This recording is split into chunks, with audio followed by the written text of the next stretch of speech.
More than 1 million Canadians will have to renew their mortgages this year. It's not typically something people look forward to, but our next guest says the right approach will land you a competitive rate. Let's go to Rob McLister. He's a mortgage strategist with Mortgage Logic News. Thanks for joining us today. Good to see you, Morella. So investors are much more savvy today. Canadians are much more savvy about their mortgages and their rates. It's all just a click away, so we can compare easily. What does that mean for the traditional lender? It means big banks, which fund the majority of mortgages in this country, have to sharpen their pencil, and that's exactly what they've been doing. They've been making it easier to get a renewal offer. We just saw RBC come out with a whiz-bang new app that actually quotes discounted rates, not those fake discounts on a typical big bank's website. And you can renew literally in 10 minutes. And so banks are trying to make sure they maximize retention because this is the biggest renewal wave we've ever seen. Okay, so you talk about an app, and that would make me nervous, sort of going to an app to try and get the information or renew my mortgage. When you take a look at the apps, are they worthwhile exploring? Well, I mean, there's a bunch of different apps. So, the bottom line is that most people want to talk to someone when they negotiate the biggest debt in their lives. So, but these apps today make it easy to, click a button, get help, whether it's a phone call or, live chat or whatnot. But, most people will call their lender and they'll talk to a retention desk, and, they may or may not negotiate their rate. And if they don't, that's a really bad idea because it's so easy to find, really good offers online and use those as leverage. And, most people want to talk to someone, but more and more, I mean, this is the internet and AI age. People are doing it themselves. So not everyone gets offered the same rate, obviously. What do lenders take into account when they have a borrower coming in? They take a lot of stuff into account. So banks are very savvy when it comes to renewals. So they know, your propensity to shop around. They know your qualifications, how much equity you have in your house. They do constant, soft appraisals on your house. And so they have a lot of information. They know what other business you have at the bank, how sticky you are. They have a lot of information that they can use to optimize, in their words, that renewal rate that you see in your email or letter or app.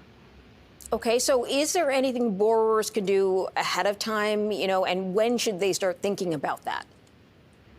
Well, if you're coming up for renewal, you want to definitely start at least 120 days before your renewal, because that's how long some lenders can hold rates for.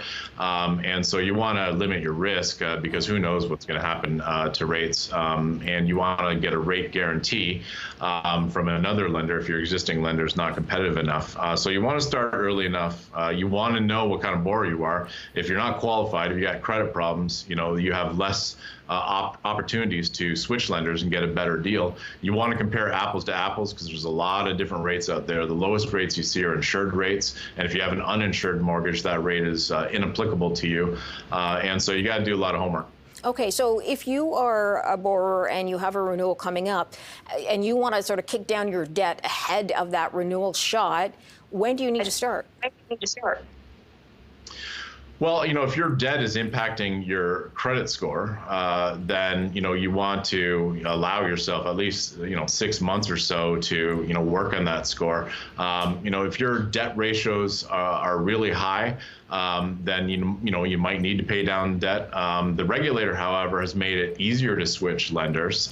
So you can, generally speaking, switch lenders without succumbing to the federal mortgage stress test. And so that makes, it allows you to switch lenders with somewhat higher debt ratios than the older days. And so, there's just lots of options. I always recommend talk to, a couple different professionals like a mortgage broker and just run your qualifications by them, and any other offers, always get a second opinion.